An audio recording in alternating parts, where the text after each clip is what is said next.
Day 2 of fog. Fog again. Clouds and fog.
Hey, good afternoon everybody. It's actually just afternoon.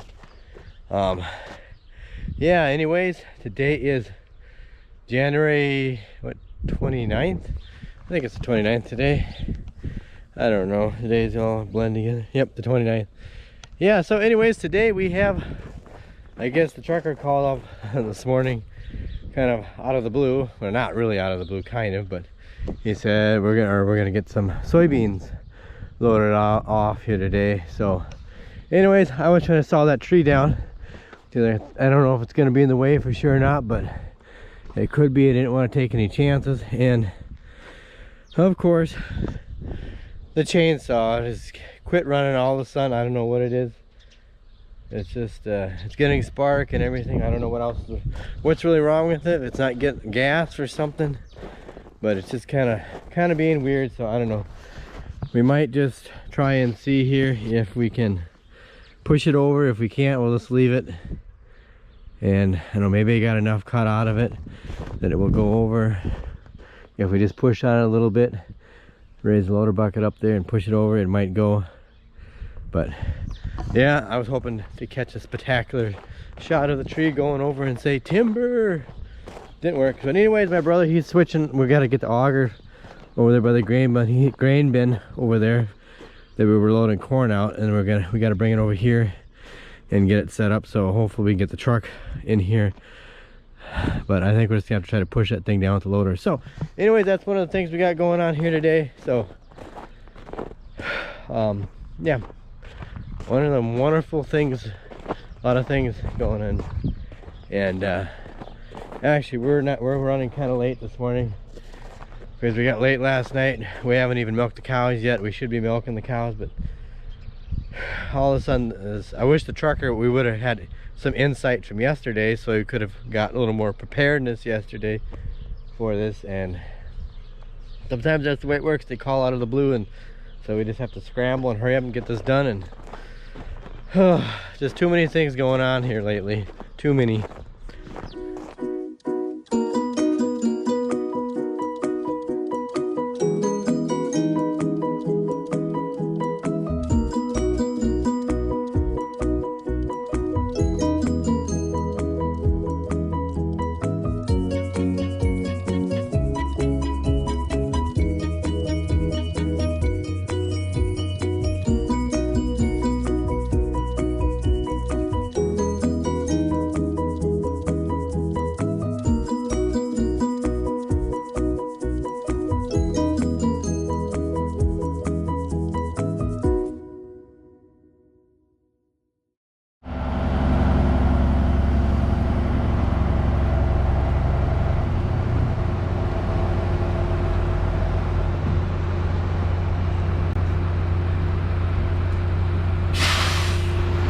Well, this is the second load, so we'll get this loaded up.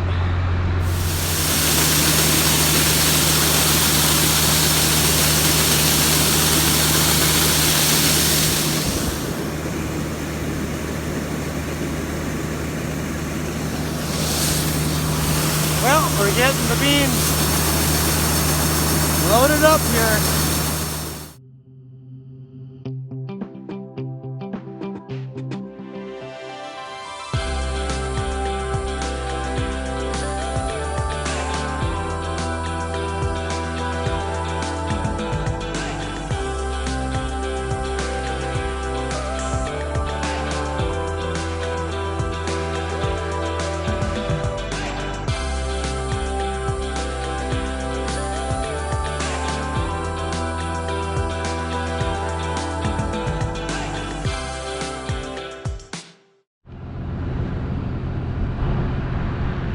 Well, there he goes.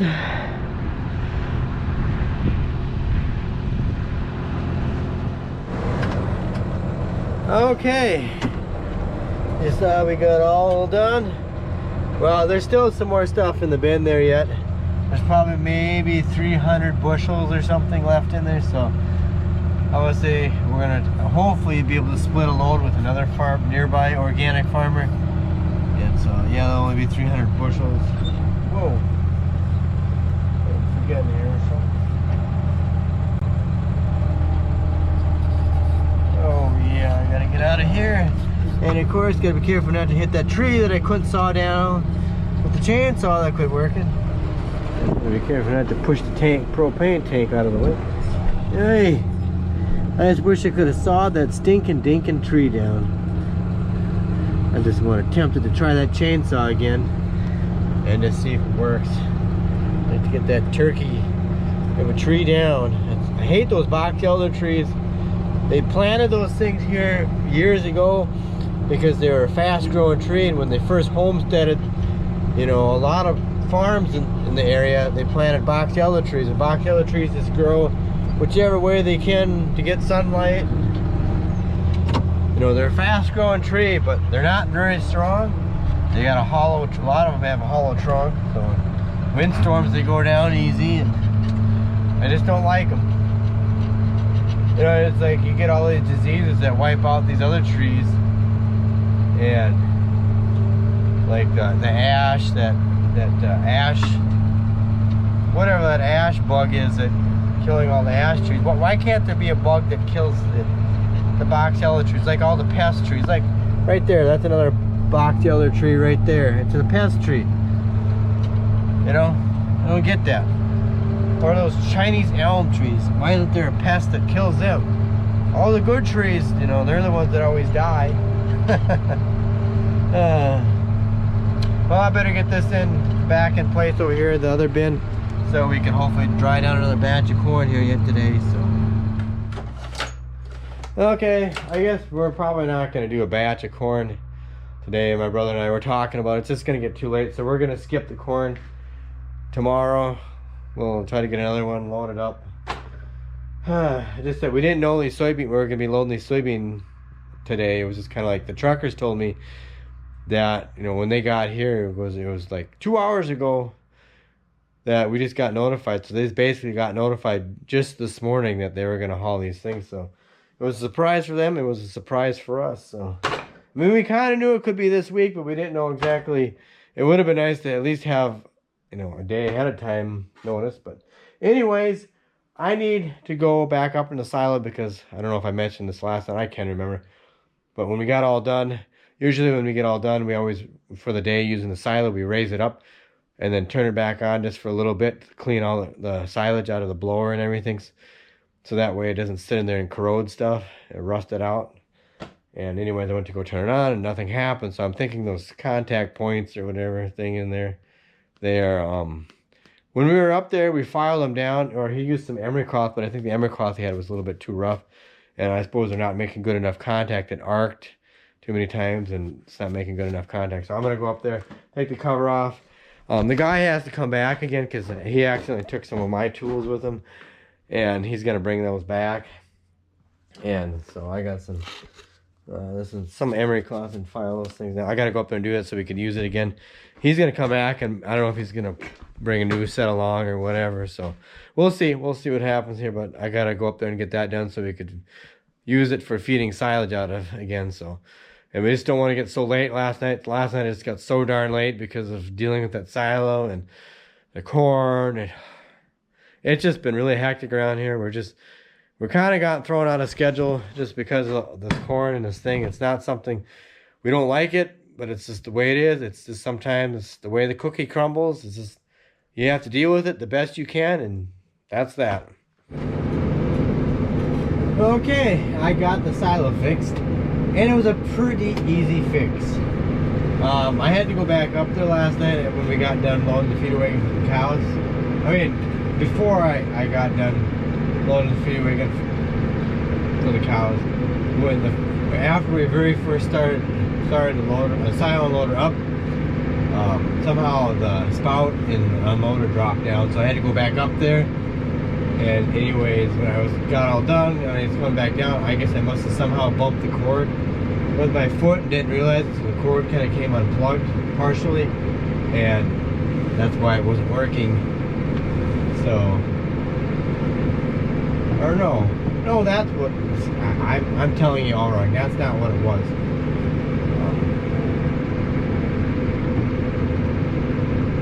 And it just, no, that's not even what it was. It must have not, well, probably because I originally probably did bump it from that time. It's probably just some strange reason it came partially unplugged. And anyway, so I went back up there and plugged it back in tighter, and it's okay.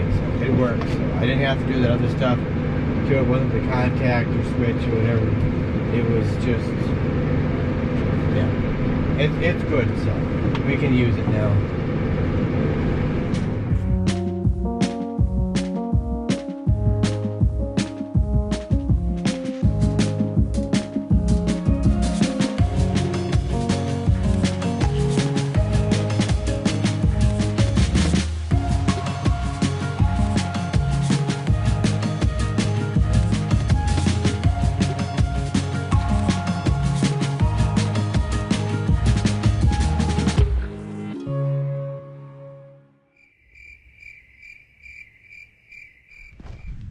Hey, good morning again, Phoebe. Huh? Good morning. Hey, good morning, everybody. It's another day, another foggy, cloudy day again. Yeah. So I'm just headed out back here to plug the tractors in. Well, I'm not gonna plug this one in. I think it's supposed to get up to 30 degrees today. We're not gonna plug this one in. It should start. We just had it out yesterday in case we needed to pull this, in case the semis couldn't make it up this hill and we needed to pull them up. But thankfully, we didn't need to pull them up the hill. So, and this tree is still standing. I still want to get that thing cut down. That ugly box elder tree. Cut down. Yes. Yeah, you see what I mean? These things got hollow trunks. Look inside there. Yeah. That's why in windstorms they go down easy sometimes. Not a very structurally sound tree, you want to say. So, we're gonna try to do another batch of corn, or dry down another batch of corn, and yeah, get that done and enjoy the frosty trees. These trees have had frost on them for 3 days now. They've basically been covered in frost for 3 days, and yeah. So, and as long as I'm walking by the bin here too, it comes to mind. I know I always have people that write comments every once in a while on my video that say that we should put a stirrator in this bin. Stirrators they only work if you've got corn that's 25%, or corn that's any wetter than 25% moisture. They do not work, and it would not work in this stuff, I can tell you that. Even before it got before it even heated in here, there's too much resistance. Wet corn has too much resistance to it. The augers won't flow through and they'll bend back and it won't work. If you don't believe me, go back to Ryan and How Farms Work. Go back on some of his videos, look back at his harvesting videos from 2019. Or their corn harvest video, he has a video where they had some corn in their bin that was 26% moisture, and they had problems with their stirrator. I don't know, I think there's something that breaks, some pin that will break, and the augers will bend back because there's too much resistance. It won't work. So the best solution in the end of the day would probably be a continuous flow batch dryer. That would be the best thing. But anyways, enough said about that. I gotta keep going here and get everything plugged in.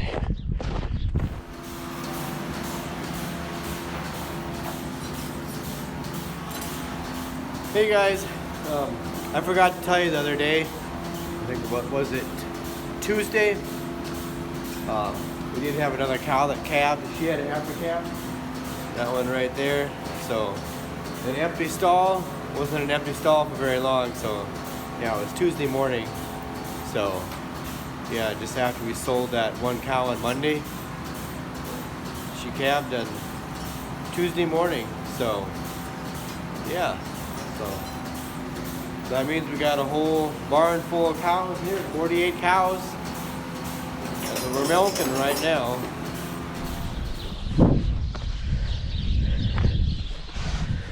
Okay guys, we're all done with the milking, and we're gonna in a little bit we're gonna get this thing loaded up. But first I gotta put a little bit of engine oil in here. My cousin brought over some of his engine oil to put in here, so I gotta put a little bit of engine oil in here. I gotta unhook this thing and take it up in the yard and stick some fuel in it, and then we gotta take this screen here. We gotta get some hot water and pour over this, because this stuff is frost. It's just frozen frost on here, and just because last time we did it, obviously it was foggy, kind of like today. It's not as bad as yesterday or the day before, but it still is.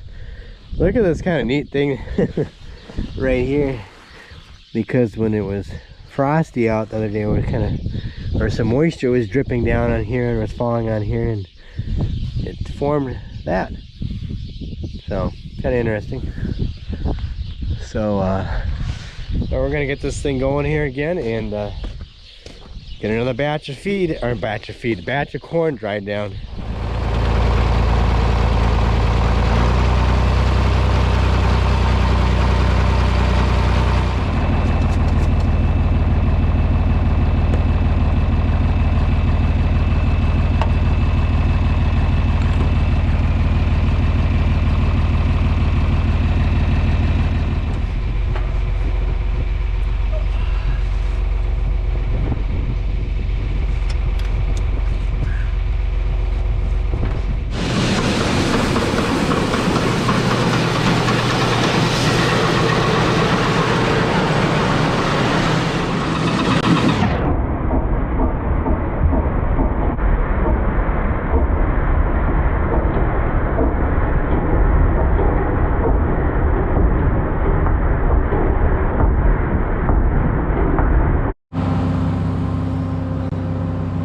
Okay, well, I almost have a full batch dryer, and you probably can't see it here, but it's almost full. And I don't know, all of a sudden the auger plugged up, and I'm gonna try to get it unplugged. Don't worry guys, the power is off, so this juice ain't gonna start up here. I don't know why this thing just got plugged up. I don't know.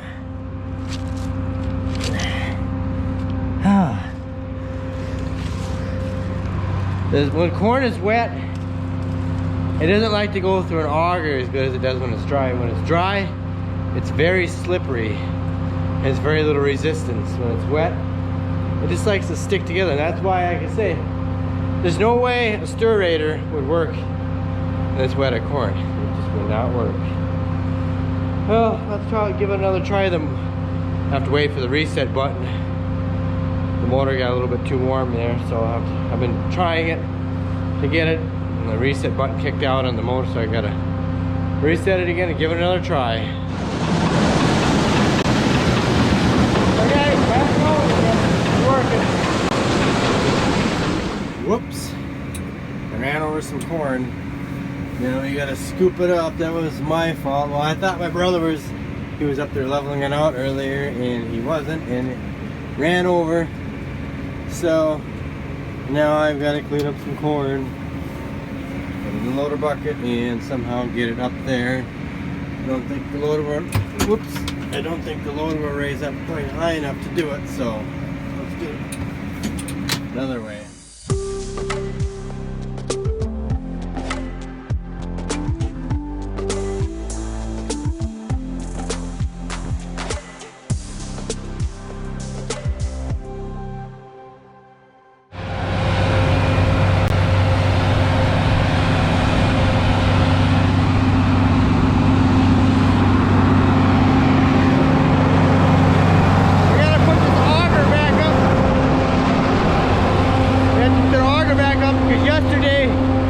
we had to move it.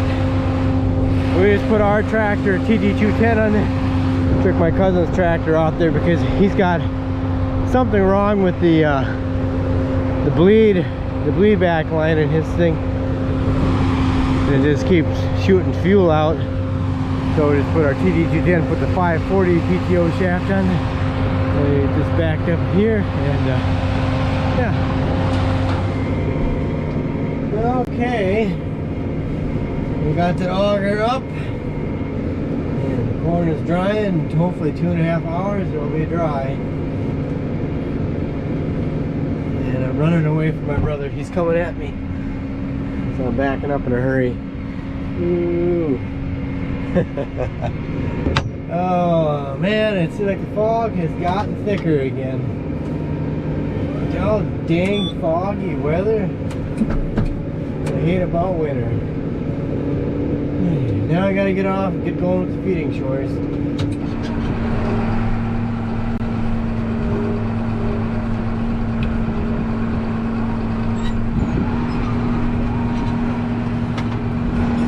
Okay,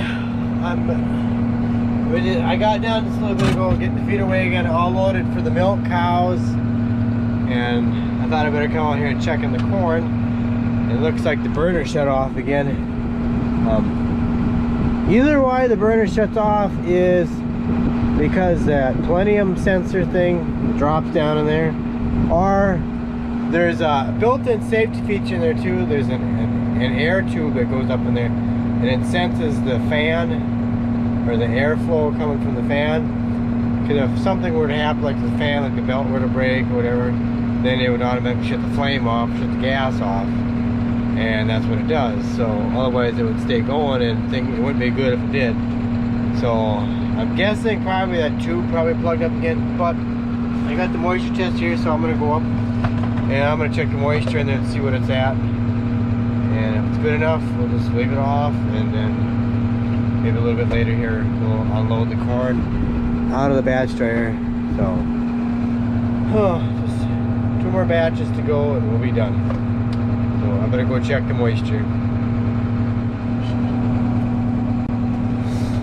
Okay, the temperature of the corn is around, well, the moisture, I mean, the moisture is just about 11.9%, a little still too dry. And so I'm just gonna leave the batch dryer run yet for a little bit, because I see the temperature of the grain is still running around 60 degrees. So, and you can still feel a little bit of warmth coming on there yet. So I'm just gonna go hook up to the gravity box, pull it up alongside the batch dryer so it's ready to go and we can get it unloaded. And I think I might just go grab a bite to eat quick and go feed in the barn and get to milking and be done with the day. I'm sick and tired of doing this thing. I wouldn't mind doing it. No, I really wouldn't mind doing this if we didn't have to leave the cows in the barn. It wasn't the winter time. I really wouldn't mind doing it, but it's winter time and I don't really care to be doing it. Okay, everybody, we're done for the day, done with milking. So I'm gonna head up here in a little bit, and yep, it's been a very productive 2 days. So we got 2 more batches of corn to dry down. It'll be done, so hopefully Saturday we'll get it done. Tomorrow is Friday, so hopefully we'll get done on Saturday. And the saga has been dragging on for a whole week. The corn is fine, it's in the bin. It's been frozen since we cooled it down last week on Friday. It's been frozen, so it's not obviously not heating anymore. But we just want to get it dry and get it done with and over with. That way in the spring, it's one less thing we got to piddle diddle around with. So. And so yeah, it's nice. The silo's working again, so hopefully things will get back to the normal. And yeah, I can't think of anything else. But no, that's it, guys, for this video. So thanks so much for watching. Hope you enjoyed the video. If you did, please don't forget to hit that like button and that subscribe button, and thank you so much if you did. I really appreciate it. I appreciate each and every one of you. If you have any questions, drop down in the comment section below, and I will do my best to get back and answer them in a timely manner. And yeah, just thanks guys so much for all the comments and all the likes. I really do appreciate it. And I gotta sit down here some night too and try to get some time and get my get a Patreon account set up. I gotta do that. I just been so busy, I just haven't had time, and it's been a busy week. So anyways guys, have a good night, take care, and I'll catch you later.